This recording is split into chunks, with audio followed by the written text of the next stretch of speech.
Bonjour à tous et à toutes, j'espère que vous allez bien. Bienvenue à cette nouvelle vidéo. Si c'est ta première fois de suivre mes vidéos, je te demande tout simplement de t'abonner, comme ça tu ne vas plus manquer à mes prochaines vidéos. Mes chers amis, ça fait un moment que vous me suivez sur ma chaîne YouTube. Je vous dis merci. Et à chaque fois, il y a des nouveaux abonnés. Vraiment, si vous êtes abonné à ma chaîne, ça veut dire que vous êtes intéressé à ce que je fais. Vraiment, je vous dis merci. Vous partagez mes vidéos, je vois les commentaires, je vois les messages d'encouragement. Vraiment, je vous dis merci.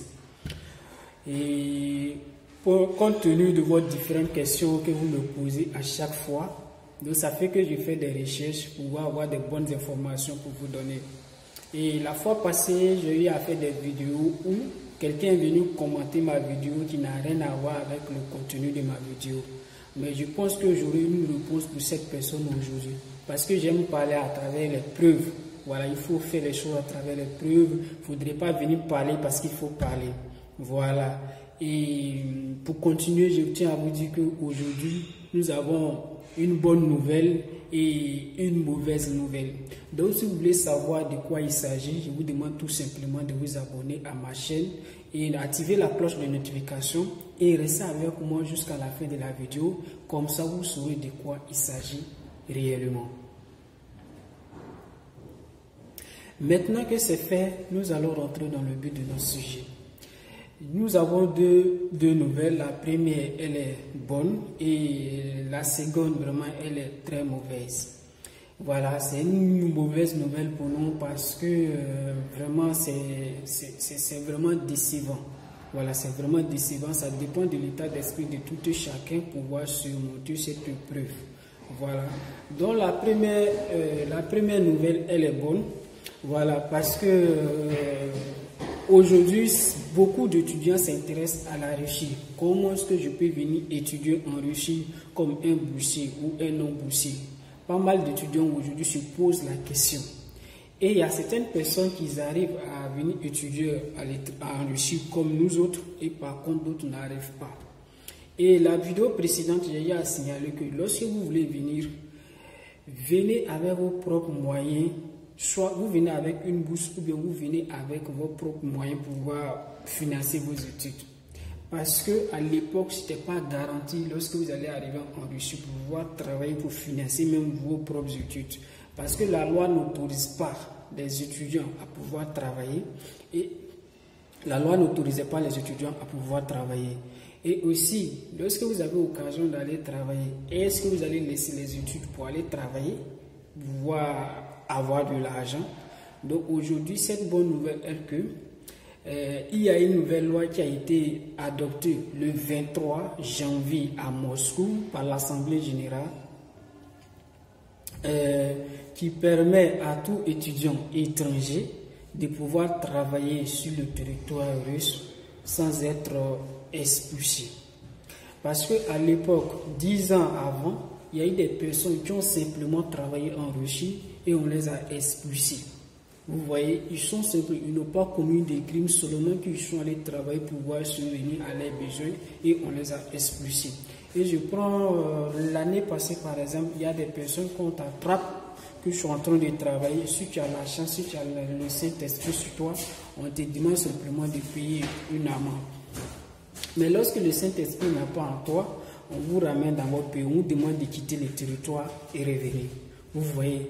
Donc aujourd'hui, nous-mêmes en été, lorsqu'on partait travailler, vraiment on avait peur, on n'avait pas la sérénité.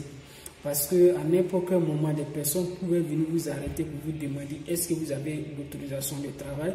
C'est ce que les Russes appellent Razрешение работы. Voilà, si vous n'avez pas Razрешение работы, c'est-à-dire l'autorisation de travail, quand on vous voit en train de travailler, vraiment ça peut vous créer des graves problèmes.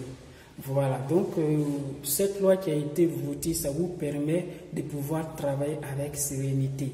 Mais je tiens à signaler que cette loi n'a pas été, qu'on appelle ça, toutes les entreprises ne sont pas informées. Je suis allé même sur le terrain, je cherchais à prendre des renseignements concernant les coins de café, est-ce que les étrangers peuvent venir travailler?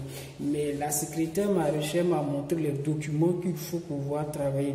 Et c'est là que je sors mon téléphone pour lui montrer la nouvelle loi qui a été votée, qui va permettre aux étudiants étrangers de pouvoir travailler. Elle me dit comme ça que nous sommes venus avec un visa d'études. Et le visa d'études que nous avons ne nous permet pas de travailler. Et les personnes étrangères qui travaillent avec eux actuellement ont un visa de travail. C'est pourquoi on les a acceptés. Et elle a énuméré les documents qu'il nous faut pour pouvoir travailler avec eux. Donc je dis comme ça c'était avant. Mais maintenant, à travers cette nouvelle loi qui vient de sortir, je ne pense pas que les documents que vous avez signalés vont, il faut ça nécessairement pour qu'on puisse travailler. Nous sommes là en tant que des étudiants et nos temps libres, on peut travailler. Donc si vous voulez nous prendre pour travailler, moi je pense que ça ne sera pas les conditions comme avant. Vous avez insisté qu'on ait le visa de travail, c'est parce que la loi ne permet pas aux étudiants étrangers de travailler. Et aux étrangers même qui n'ont pas le visa de travail de travailler. Mais je pense que peut-être les étudiants à venir, les futurs étudiants, on va leur permettre d'avoir un visa de travail et un visa d'études. Voilà. Mais nous qui sommes déjà sur le territoire russe, est-ce que c'est nécessaire qu'on ait les documents que vous avez demandés? Donc vous voyez, voici un peu la nouvelle. C'est vrai, la Russie autorise les étudiants étrangers à pouvoir travailler. Mais cette loi n'est pas encore, qu'on appelle ça, les Russes ne sont pas informés d'abord de cette loi. Donc je demande à mes frères qui sont déjà sur le territoire de patienter un peu. Voilà, de patienter. Il ne faut pas, vous avez dit, bon, comme qu'on appelle ça, il y a une loi pour ça, donc tout est permis, on va faire ce qu'on a envie de faire. Moi, ce que je retiens dans cette histoire, c'est que si je trouve quelque chose, comme de la manière dont on trouve les biocides d'habitude, ce que nous trouvons d'habitude à faire, voilà, la peur qu'on avait avant, on n'aura plus cette peur-là. Vous voyez? Mais ce qui ne veut pas dire que non, tu peux te promener partout pour dire que non, je cherche du travail. Parce que les entreprises ne sont pas encore informées. Mais ce qui concerne la bonne nouvelle, c'est que vous pouvez travailler maintenant en Russie sans avoir peur. Voilà, comme avant, de la manière où on s'est caché, de la manière où on avait peur de pouvoir travailler. Même si on vous appelait pour vous donner l'adresse, on vous demande est-ce que vous avez autorisation de travail. Et lorsque vous dites non, on dit bon, c'est que ce n'est pas la peine qu'on vous amène à cette adresse pour aller travailler. Voilà. Donc voici un peu ce qui concerne la bonne nouvelle, c'est que vous pouvez travailler sans crainte désormais en Russie. À ce qui concerne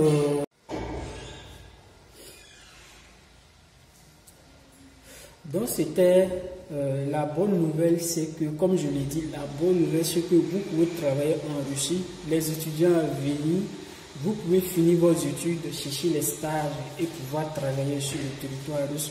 Ou bien pendant que vous êtes des étudiants, vous pouvez travailler sans crainte. Parce que nous autres, on travaillait, vraiment on avait peur. Voilà. Et les personnes qui ont travaillé, ils ont attrapé comme ça, on les a expulsés du territoire. Voilà, donc ça veut dire que cette nouvelle loi qui a été mise en place permettra aux étudiants de pouvoir travailler.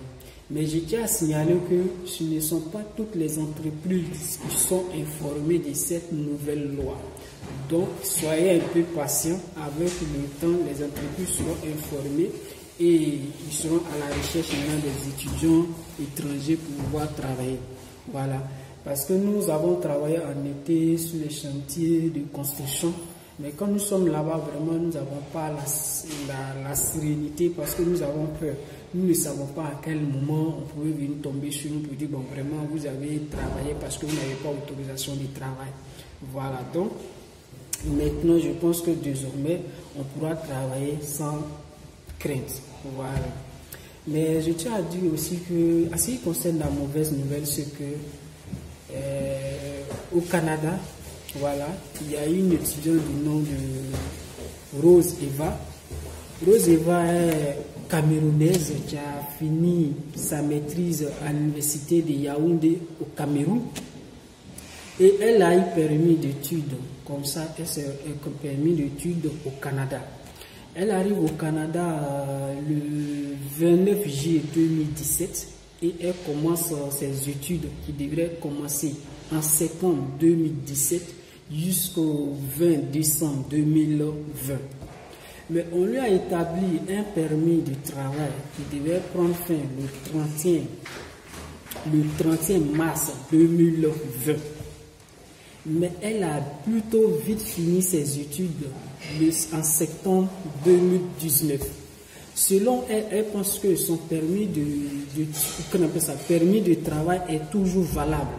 Donc elle continue à aller travailler avec le permis de travail qu'on lui avait donné sous couverture de ses études. Mais comme elle a vite fini ses études, elle pensait que le permis de travail était toujours valable. Voilà. Donc après maintenant, elle reçoit l'information pour dire comme quoi elle sera expulsée du territoire canadien parce qu'elle n'a pas respecté les règles. Elle se rend à la frontière pour en savoir plus. Là-bas, on lui fait savoir qu'elle a jusqu'au 27 janvier 2020 pour pouvoir quitter le territoire canadien. Vous voyez, elle demande à ce qu'on lui explique parce qu'elle ne comprend pas. Elle est pensée que son permis de travail était valable jusqu'au 31 mars 2020. Mais on lui dit comme ça que tu étais censé savoir. Vous voyez, tu es censé savoir parce que vraiment la chef est étudiante vraiment. À ce qui concerne les journalistes, vraiment, ils disent que c'est une étudiante brillante, que vraiment le Canada a besoin des personnes comme ça pour pouvoir travailler sur leur territoire. Mais vraiment, ça leur fait mal que Rose Eva sera vraiment, qu'on appelle ça, expulsée du territoire canadien. Vous voyez, mais quand vraiment je regarde les parents qui ont vraiment fait des efforts pour envoyer leurs enfants au Canada, tout le monde est informé des études, le coût des études au Canada. Et selon les dires de la jeune fille, elle dit que ses parents ont dépensé plus de 44 000 $ canadiens pour ses études. Et elle finit, elle devait travailler. Mais ce que malheureusement, elle serait obligée d'être expulsée. Donc vraiment, c'est une mauvaise nouvelle. C'est une mauvaise nouvelle pour moi parce que vraiment, les parents, nous qui sommes déjà ici, les parents vont se tracasser pour payer vos études. Et on dit, bon, enfin, vous avez fini vos études, ce qui concept, qu'on appelle ça, vous devrez travailler maintenant, et c'est de la sorte que vous serez expulsé. D'après on l'a dit aussi de Eva Rose disait que elle ne travaillait pas par nécessité, mais c'est une formation cherchée parce que selon elle, elle aura, qu'on appelle ça, elle va travailler un jour. Donc ce n'était pas une nécessité pour elle de pouvoir travailler parce qu'elle travaillait pour avoir une formation, pour avoir une expérience. C'est pourquoi elle travaillait. Voilà, mais il se trouve que vraiment elle n'a pas respecté par ignorance, elle n'a pas respecté les lois canadiennes. Donc le gouvernement canadien sera obligé d'expulser, qu'on appelle ça, Eva Rose du territoire canadien. Mais ce qui fait pitié dans cette histoire, elle dit que même si elle doit revenir encore au Canada, vraiment ça sera un peu difficile de pouvoir, qu'on appelle ça, pour commencer encore les mêmes procédures encore pour pouvoir revenir au Canada. Vraiment, je pense que ça sera très difficile. Voilà, mais comme nous sommes tous des êtres humains et l'espoir nous permet de vivre. Vraiment, en tant qu'étudiant, je partage vraiment, qu'on appelle ça, je compatis à sa douleur. Voilà, je compatis à sa douleur. Je pense que si Dieu a fait que ça se passe comme ça, ça veut dire qu'il a autre plan pour Rose Eva. Donc je vous demande sincèrement de partager la vidéo à ce que Rose elle s'appelle comment? Rose Eva puisse voir ma vidéo, vous dire vraiment je la soutiens, je suis de cœur avec elle. Voilà, il ne faudrait pas qu'elle va baisser les bras. Tout ce qui arrive, ça ne vient pas comme ça. Si le gouvernement canadien a reconnu que vraiment tu es une élève et tu es une étudiante brillante, il a besoin de toi, ça veut dire que partout dans le monde, les entreprises auront besoin de toi. Voilà, si Dieu a fait que ça s'est passé comme ça, cela ne veut pas dire, ça veut dire que tout simplement tu n'as pas ton bonheur au Canada. Voilà. Et lorsque tu vas rentrer au Cameroun, j'espère que vraiment dans les entreprises renommées, tu vas pouvoir vraiment t'embaucher afin que tu puisses travailler et réaliser tes rêves. Sur ce, je vous dis à la prochaine vidéo. Portez-vous bien, que Dieu nous garde.